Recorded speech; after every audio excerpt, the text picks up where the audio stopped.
Hi friends, ಎಲ್ಲರೂ ಹೆಂಗದ್ದಿರಿ? ಎಲ್ಲರೂ ಆರಾಮಾಗಿ ಅದ್ದಿರಿ ಅಂತ ಹೇಳಿ ಅನ್ಕೊತೀನಿ. ಹಂಗೆ ನಂದು ಬೆಳಗ್ಗೆ ಬ್ಲಾಗ್ನ ಶುರು ಮಾಡಿದ್ಯಾ. ಏನಿಲ್ಲ, ಸಾಂಬಾರಿಗೆ ಟೊಮ್ಯಾಟೊನ ಹುರ್ಕೊಂಡು ಹಂಗೆ ಇವತ್ತು ತಾಲಿಪಟ್ಟಿನ ಮಾಡಬೇಕು ಅಂತ ಹೇಳಿ ಮಾಡ್ಕೊಳಕ್ಕೆ ಶುರು ಮಾಡಿದ್ದೆ ನೋಡ್ರಿ. ಅದನ್ನು ನಾನು ಹಳೆ ವಿಡಿಯೋದಾಗೆಲ್ಲನೂ ಶೇರ್ ಮಾಡ್ಕೊಂಡಿಲ್ಲ, ಹಾಗಾಗಿ ಮಾಡ್ಕೊಳ್ಳೋದೇನು ವಿಡಿಯೋನ ಮಾಡ್ಕೊಳಕ್ಕೆ ಹೋಗಲಿಲ್ಲ. ಇವರಿಬ್ಬರು ಇಲ್ಲೇ ಆಟನ ಆಡಾಕತ್ತಿದ್ರು. ಸೃಜನ ಗುಬ್ಬಿ ಇಬ್ಬರು ಆಟ ಆಡಾಕತ್ತಿದ್ರು. ನಮ್ಮದು ಕೆಲಸ ಶುರುವಾಗಿತ್ತು. ಸೃಜನಂದು ಸ್ಕೂಲ್ ಇತ್ತಲ್ರಿ, ಅವ್ರು ರೆಡಿಯಾಗಿ ತಿನ್ನಾಕತ್ತಿದ್ದ. ಈಗ ಗುಬ್ಬಿ ಏನಂತಂದ್ರೆ ಹೊಸದು ಕಲಿತಾಳಿಗ. ಮೊದಲೆಲ್ಲ ಅವನ ಜೊತೆಗೇನ ಎಷ್ಟು ಚಲೋ ಅವನ ಪ್ಲೇಟ್ನ್ಯಾಗನ ಕುಂತು ತಿಂತಿದ್ಲ. ಅವನ ಪ್ಲೇಟ್ನ್ಯಾಗನ ತಿಂತಾನೆ ಅಂಥೇಳಿ. ಈಗಿಲ್ಲ, ಆಕಿಗೊಂದು ಬೇರೆ ಪ್ಲೇಟ್ನ ಹಾಕ್ಕೊಡ್ಬೇಕು. ಅವೇನೇನು ಹಚ್ಕೊಂಡಿರ್ತಾನಲ್ಲ, ಪ್ಲೇಟಿಗೆ ಏನೇನು ಹಾಕ್ಕೊಂಡಿರ್ತಾನಲ್ಲ ಅದನ್ನೆಲ್ಲ ಹಾಕಿ ಆಕಿಗೊಂದು ಬೇರೆ ಪ್ಲೇಟ್ ಕೊಡ್ಬೇಕು. ಆ ರೀತಿ ರೂಲ್ಸ್ ಮಾಡ್ಕೊಂಡ್ಬಿಟ್ಟಾಳೆ. ಹಾಗಾಗಿ ಆಕಿಗೊಂದು ಬೇರೆ ಪ್ಲೇಟು, ಅವ್ನಿಗೊಂದು ಬೇರೆ ಪ್ಲೇಟ್ ಹಚ್ಕೊಟ್ಟಿದ್ದೆ. ಇಬ್ಬರು ಹೋಗಿ ಮೊಸರು ತಾಲಿಪಟ್ಟಿ ಹಾಕಿಕೊಟ್ಟಿದ್ದೆ. ಇಬ್ಬರು ಸೇರ್ಕೊಂಡು ತಿನ್ನಾಕತ್ತಿದ್ರು ನೋಡ್ರಿ. ಹಂಗೆ ಮತ್ತೇನಂತಂದ್ರೆ ಏನು ಮಾಡಿದ್ರಿ, ನಮ್ಮದು ಕೆಲಸ ಇರೋದನ್ನು ದಿನ ಇದೆ. ಏನಂದ್ರೆ ಬೆಳಿಗ್ಗೆ ನಾಷ್ಟ ಮಾಡೋ ಕೆಲಸ ಅಲ್ಲ ಫಸ್ಟ್ ಬೆಳಿಗ್ಗೆ ಕ್ಲೀನಿಂಗ್ ಕೆಲಸ ಸೇಮ್ ಇರ್ತೈತೆ ಆಲ್ಮೋಸ್ಟ್ ರುಟೀನ್. ನಾಷ್ಟ ಎಲ್ಲ ಆತಪ್ಪ ಅಂತಂದ್ರೆ ಅವ್ರವ್ರು ಡ್ಯೂಟಿಗೆ ಹೋಗ್ತಾರೆ, ಸ್ಕೂಲಿಗೆ ಹೋಗ್ತಾರೆ. ಮತ್ತು ನಮ್ದು ಮುಂದಿನ ಕೆಲಸ ಕಂಟಿನ್ಯೂ ಆಕ್ಕತ್ತಲ್ರಿ. ಅದು ಅರ್ಬಿ ಒಗಿದು, ಅದು ಬಾಂಡೆ ತೊಳೆದು ಸೇಮ್ ಇರ್ತೈತಿ. ಸೊ ಹಾಗಾಗಿ ನನಗೇನಂತಂದ್ರೆ ಇದನ್ನು ವಿಡಿಯೋ ಸ್ವಲ್ಪ ಜಾಸ್ತಿನೇ ಮಾಡ್ಕೊಂಡಿರ್ತೀನಿ ನಾನು, ಅರ್ಬಿ ಒಣಗಿ ಹಾಕೋದು ಅಲ್ಲಿದ್ದು ಪ್ಲೇಸಿಂದ. ಯಾಕಂದ್ರೆ ಅಲ್ಲಿ ನಂದಿಗೆ ಏನಂದ್ರೆ ಅರ್ಬಿ ಒಗ್ಗದೆ ಅಂದ್ರೆ ಆಲ್ಮೋಸ್ಟ್ ನನ್ನ ಕೆಲಸ ಮುಗೀತು ಅಂತ ಹೇಳಿ ನಂಗೆ. ಆವಾಗ ನನಗೆ ವಿಡಿಯೋ ಮಾಡ್ಕೊಳಕ್ಕೆ ಒಂದು ಸ್ವಲ್ಪ ಆರಾಮ್ ಅಂಥೇಳಿ ಅನ್ನಿಸ್ತೈತಿ. ಯಾಕಂದ್ರೆ ನೆಕ್ಸ್ಟ್ ನನ್ನ ಕೆಲಸ ಇರೋಂಗಿಲ್ಲ. ಅಂದ್ರೆ ಅಯ್ಯೋ ಇದನ್ನು ನಾನು ಮಾಡಬೇಕೀಗ ಪಟ್ ಅಂಥೇಳಿ ಅನ್ನುವಂಥದ್ದೇನು ಇರೋಂಗಿಲ್ಲ. ಯಾಕಂದರೆ ಬೆಳಗ್ಗೆ ಅಡುಗೆ ಆಗಿರ್ತೈತಿ, ಆಮೇಲೆ ಎಲ್ಲ ಕೆಲಸನೂ ಆಗಿರ್ತೈತಿ. ನಾನು ಫೈನಲಾಗಿ ಮಾಡೋದಂತಂದ್ರೆ ಈ ಅರ್ಬಿ ಒಗಿಯೋ ಕೆಲಸ. ಹಾಗಾಗಿ ನನಗೆ ಹಿಂಗಾಗಿ ಎಲ್ಲನೂ ನನಗೆ ಫೈನಲಾಗಿ ಇರ್ತೈತಲ್ಲ ಅದು ನನ್ನ ಕೆಲಸ. ಹಾಗಾಗಿ ಸ್ವಲ್ಪ ಅದನ್ನು ವಿಡಿಯೋ ಮಾಡ್ಕೊಳಕ್ಕೆ ನಂಗೆ ಆರಾಮ್ ಅಂಥೇಳಿ ಅನ್ನಿಸ್ತೈತಿ. ಹಾಗಾಗಿ ಅದನ್ನು ಸ್ವಲ್ಪ ಜಾಸ್ತಿನ ತೋರಿಸ್ತೀನಿ.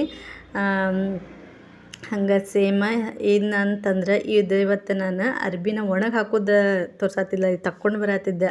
ತಕ್ಕೊಂಡು ಬರೋದು ಅಂತ ಹೇಳಿದ್ರೆ ಬೆಳಿಗ್ಗೆ ನಾನು ತಕ್ಕೊಂಡು ಬರೋದು. ಹಿಂದಿನ ದಿನ ಹಾಕಿದ್ದೆ, ಲೇಟಾಗಿ ಹಾಕಿದ್ದೆ. ಹಾಗಾಗಿ ಅವು ಒಣಗಿರಲಿಲ್ಲ, ಮಳೆನೂ ಬರೋ ಥರ ಇರಲಿಲ್ಲ. ರಾತ್ರಿ ಇರಲಿ ಅಂತ ಹೇಳಿ ಅಲ್ಲೇ ಬಿಟ್ಟಿದ್ದೆ. ಬೆಳಿಗ್ಗೆ ಒಂದು ಸ್ವಲ್ಪ ಇವತ್ತಿನ ದಿನ ನನ್ನ ಲಘುನನ ಕೆಲಸ ಆಗಿತ್ತು.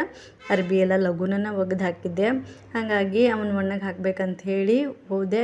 ನಿನ್ನೆ ಅಲ್ಲೇ ಇದ್ವಲ್ಲ, ಹಿಂದಿನ ದಿನದ್ವ ಅವನ್ನೆಲ್ಲನೂ ತಗೊಂಡು ಬಂದ್ರಾತಂತ ಹೇಳಿ ನೋಡಿದ್ದೆ. ಅವು ಇನ್ನೊಂದು ಸ್ವಲ್ಪ ಹಸಿನ ಇದ್ವು. ಹಿಂದಿನ ದಿನ ಸ್ವಲ್ಪ ಲೇಟಾಗಿ ನಾನು ತೊಳೆದು ಹಾಕಿದ್ದೆ, ಹಾಗಾಗಿ ಹಸಿದ್ವ. ಹಾಗಾಗಿ ಯಾವ ಒಣಗಿದ್ದು ಅವ್ನು ತಗೊಂಡು ಬಂದು ಮತ್ತು ಬಾಕಿದ್ವು ಅಲ್ಲೇ ಬಿಟ್ಟು ಮತ್ತು ಇವತ್ತು ತೊಳೆದು ಹಾಕಿದ್ದವನ್ನ ಹಾಕಿ ಬಂದ್ರಾತು ಅಂಥೇಳಿ ಹೋದಂಥದ್ದು ನೋಡ್ರಿ. ಅಷ್ಟ ಮತ್ತೇನಿಲ್ಲ.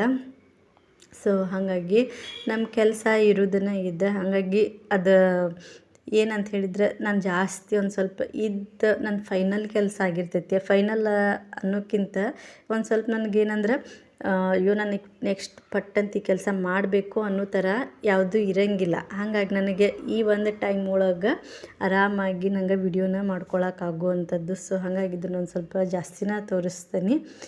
ಅದನ್ನು ಹಾಗಾಗಿನ ಸ್ವಲ್ಪ ಮತ್ತು ಬೇರೆ ಥರ ಮಾಡ್ಕೊಂಡಿರ್ತೀನಿ. ಯಾಕಂತಂದ್ರೆ ಸೇಮ್ ಅಂತ ಹೇಳಿ ಅನಿಸಿದ್ರೆ ನೋಡೋರ್ಗೂ ಬೇಜಾರು, ನನಗೆ ಬೇಜಾರು ಅಂಥೇಳಿ ಅನ್ನಿಸ್ತೈತಿ. ಸೊ ಹಾಗಾಗಿ ಈ ರೀತಿ ಸ್ವಲ್ಪ ಮತ್ತು ಚೇಂಜಸ್ ಮಾಡ್ಕೊಂಡಿರ್ತೇನೆ ಅದ್ರಾಗನ.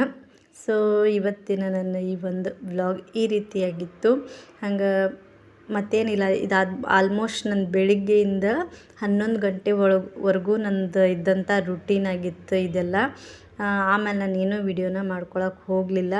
ಯಾಕಂತ ಹೇಳ್ಬಿಡ್ತೀನಿ. ಯಾಕಂದರೆ ನನ್ನ ಫೋನು ಸರಿ ಇರಲಿಲ್ಲ. ಈಗ ಎಷ್ಟು 3-4 ದಿನ ಆಗಿತ್ತು ಫೋನೇ ಸರಿ ಇರಲಿಲ್ಲ. ಅದೇನೋ ಸಿಮ್ ಹಳೇದಾಗೈತಿ ಅಂತ ಹೇಳಿ ಪೂರ್ತಿ ನೆಟ್ವರ್ಕ್ ಹೋಗಿಬಿಟ್ಟಿತ್ತು ಫೋನಿಂದ. ಅದು ನೆಟ್ವರ್ಕ್ ಹೋದಾದ್ಮೇಲೆ ಅದು ಆಫೀಸಿಗೆ ಹೋಗಿ ಅದನ್ನು ಸರಿ ಮಾಡಿಸ್ಕೋಬೇಕು ಅಂತ ಹೇಳಿದ್ರು. ನಾನು ಸಿಮ್ ಆಫೀಸಿಗೆ ಹೋಗಿ ಸರಿ ಮಾಡಿಸ್ಕೊಳಕ್ಕಂತ ಕೇಳಿದ್ದೆ. ಆ ನಂದು ಸಿಮ್ಮು ನಾನು ಫಸ್ಟ್ ಟೈಮ್ ಫೋನ್ ತೊಗೊಂಡಂಥ ಸಿಮ್ ಆಗಿತ್ತು. ಅದು ಸಿಮ್ಮ ಅಪ್ಪಾಜಿ ತೊಗೊಂಬಂದಿದ್ರು. ಅವ್ರ ಹೆಸರಲ್ಲೇ ಆ ಸಿಮ್ ಇತ್ತು. ಹಾಗಾಗಿ ಅಲ್ಲಿ ಹೋದಲ್ಲಿ ಏನು ಹೇಳಿದರು, ಇದು ಸಿಮ್ಮು ನಿಮ್ಮ ಹೆಸರಲ್ಲೇ ಇಲ್ಲ, ಬೇರೆದವ್ರದ್ದು ಹೆಸರೈತಿ, ಅವರೇ ಬೇಕು ಅಂತ ಹೇಳಿದ್ರು. ಅವ್ರು ಊರಾಗಿದ್ರು. ಹಾಗಾಗಿ ಮತ್ತು ಅವ್ರಿಗೆ ಫೋನ್ ಮಾಡಿ ಹೇಳಿ ಆಮೇಲೆ ಫೋನ್ನ ಸರಿ ಮಾಡ್ಕೊಂಡಂಥದ್ದು. ಅದು ಅಷ್ಟು ಈಸಿಯಾಗಿರಲಿಲ್ಲ. ಮತ್ತು ಅವ್ರಿಗೆ ಫೋನ್ ಮಾಡಿ ಅವರಲ್ಲಿ ಹೋಗಿ ಆಫೀಸಿಗೆ ಹೋಗಿ ಅವರೆಲ್ಲನೂ ಸರಿ ಮಾಡ್ಕೊಂಡು ಆಮೇಲೆ ಆ ಸಿಮ್ನ ನನಗೆ ಮತ್ತು ಬಸ್ಸಿನ ಥ್ರೂ ಕೊಟ್ಟು ಕಳಿಸಾದ್ಮೇಲೆ ನನ್ನ ಫೋನು ಸರಿ ಆದಂಥದ್ದು. ಸೊ ಇವತ್ತಿಂದು ವ್ಲಾಗ್ ಇಷ್ಟ ಆಗಿತ್ತು ನೋಡಿದಂಥ ಎಲ್ರಿಗೂ thank you so much. Bye, take care.